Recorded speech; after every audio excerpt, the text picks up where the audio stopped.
Good afternoon, everyone. It's October 11th, 2018. I'm Eric. There's been some talk about our ancient past, and I try to find as much information on our origins as I possibly can find. And the thing that makes the most sense to me, that has the most detail and the most evidence, is that of the Anunnaki. There is scientific evidence that this race of beings engaged in a thermonuclear war here on Earth. You can find this in the Lost Book of Enki.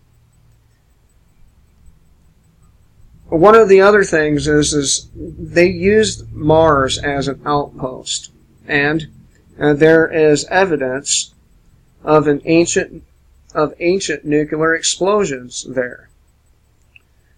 And this article is quite old, but just in case any of you all missed it, I'm going to go over it. One thing I want to tell you, though, before I get started is most people are under the impression that that the speed of light is our sort of cosmic speed limit. This is not true. There is something much faster than light by billions of times, and that is called gravitons, or gravity. So, this idea that we can't go faster than the speed of light is nonsense. Gravitons go faster than the speed of light by about 33 billion times. Alright, let's get started here.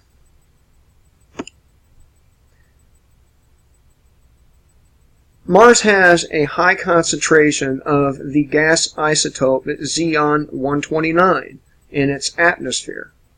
Xeon-129 is produced by nuclear reactions. The surface of the red planet also has an excess of uranium and thorium.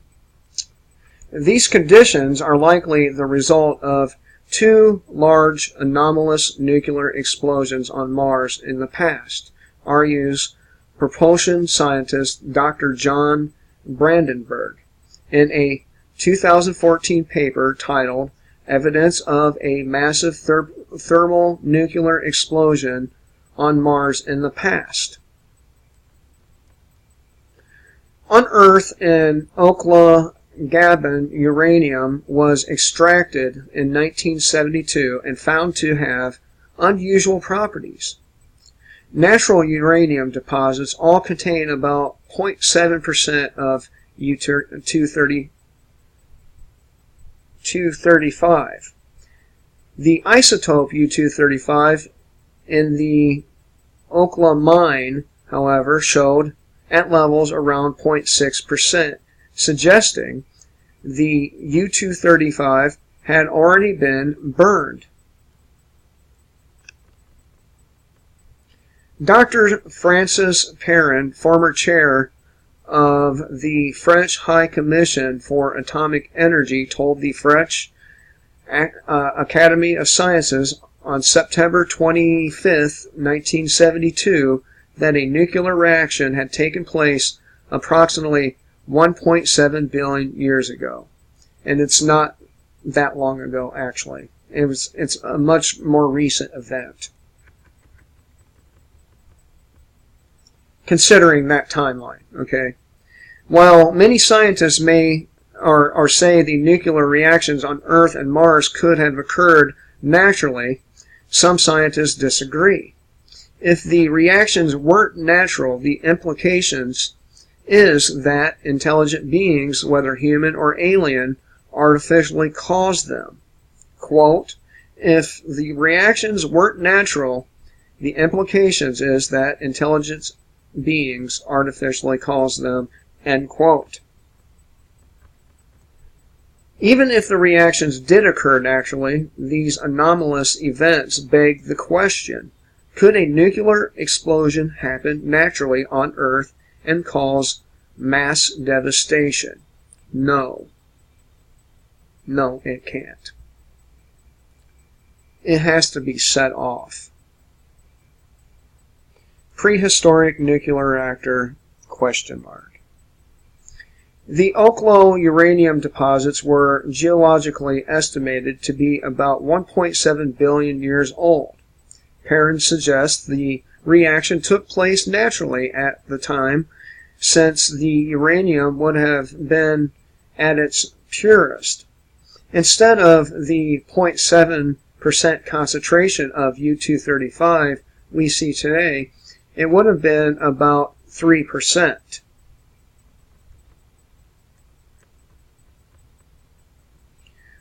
Water is needed for uranium to burn in a reaction. The widely accepted explanation for the natural reaction states that water entered the ore deposit, initiated the chain reaction.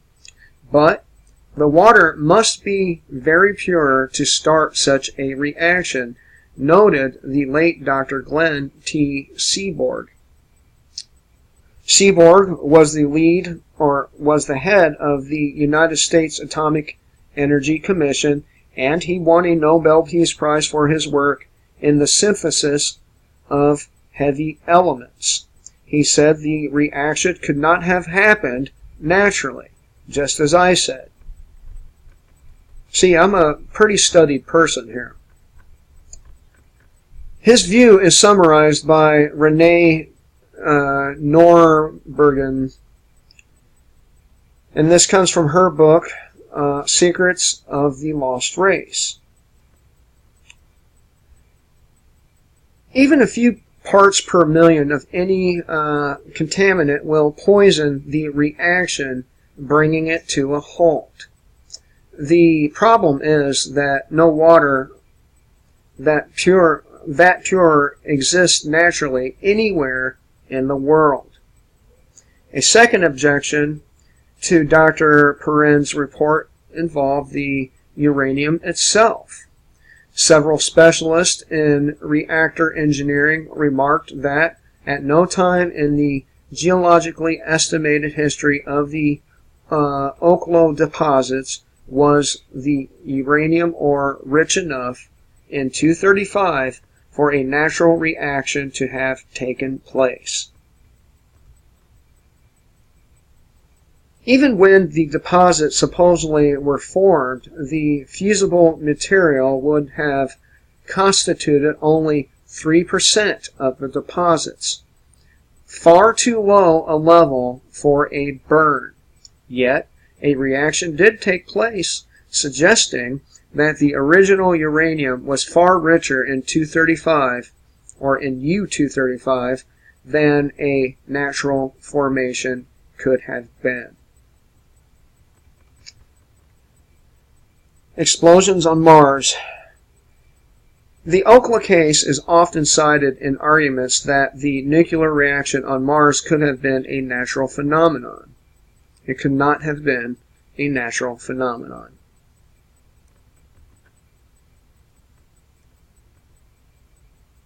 But Brandenburg has considered and dismissed the natural explanation.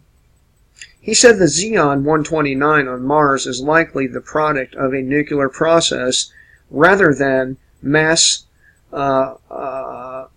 fractionation, a process in nature by which a certain quantity of an isotope or other substance is separated out of a mixture during a period of transition. And the only way you could do this is to manually separate it. I mean, this motherfucker. A planet's atmosphere can erode over time, especially without a strong magnetic field as on Mars. When this happens, the lighter isotopes on top are more eroded than the heavier ones, leading to an increase in heavy isotopes. However, on Mars, whatever process distributed the isotopes made the lighter isotopes relatively more abundant than heavier ones. This requires a predominantly nuclear process rather than mass fractionation, he wrote. If the explosions were natural, we would see large craters in the surface of Mars, said Brandenburg. He suggests instead that the explosions occurred due to a large airborne fission devices of similar design to those seen on Earth.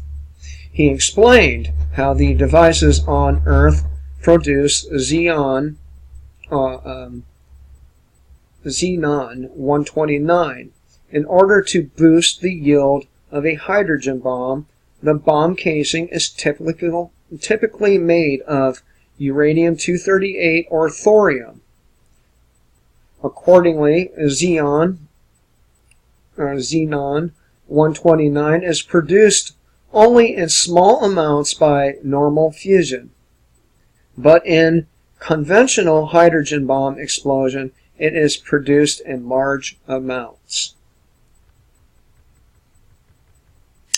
He analyzed the distribution patterns of the uranium and thorium on the surface of Mars and concluded that if they are consistent with explosions centered on 2 points, or they were, he concluded that they are consistent with explosions centered on 2 points.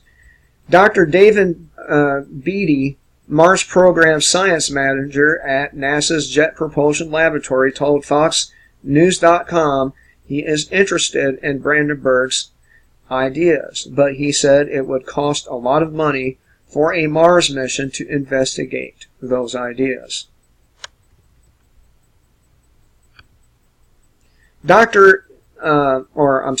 Edward D. McCullen, a science and space consultant, and Harrison Schmitt, a geologist and retired astronaut, each agreed with parts of Brandenburg's theory, but did not go so far as to say the anomalies were due to alien nuclear air raids. So should we worry about natural reactions on Earth? No. The only reactions on Earth we need to be worrying about are the supervolcanoes and mega earthquakes and tsunamis. But Beatty told FoxNews.com that a natural nuclear reaction might hypothetically happen in another billion years on Earth, but it's not something we need to worry about now. Geological conditions don't often change suddenly.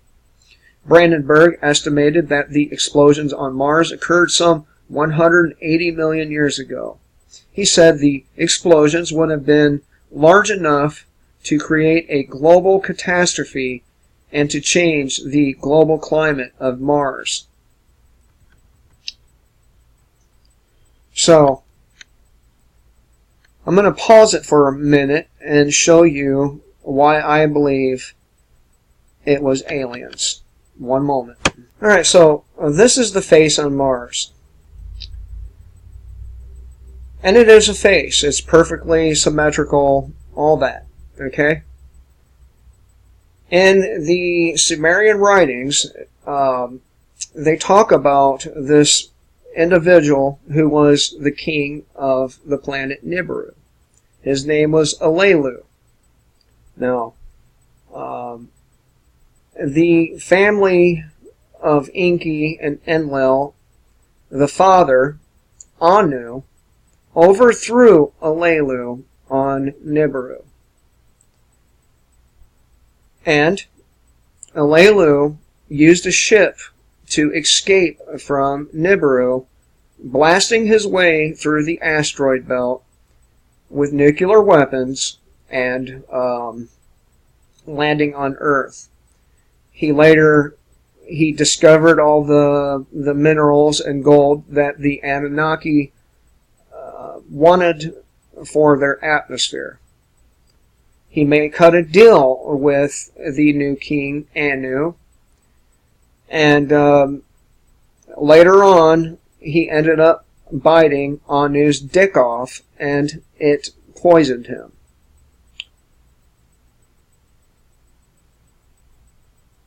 It was his servant, Alelu's servant, volunteered to go to Mars with Alelu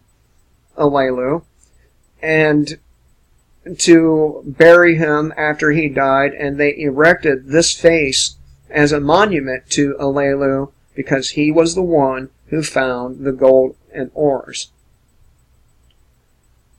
The story is so detailed that, that it seems like it's a probability that it happened. So, there's no real point to this video except to say that everything we've been taught in school, everything we've been taught on stuff like discovery, especially when it comes to space and other life forms, is not true. It's not true, and I really hope for people to start doing their own reading and find out for themselves just how amazing our story really is. I like sharing things like this with my subscribers, and I hope you enjoy it as well. I hope everyone has a good day.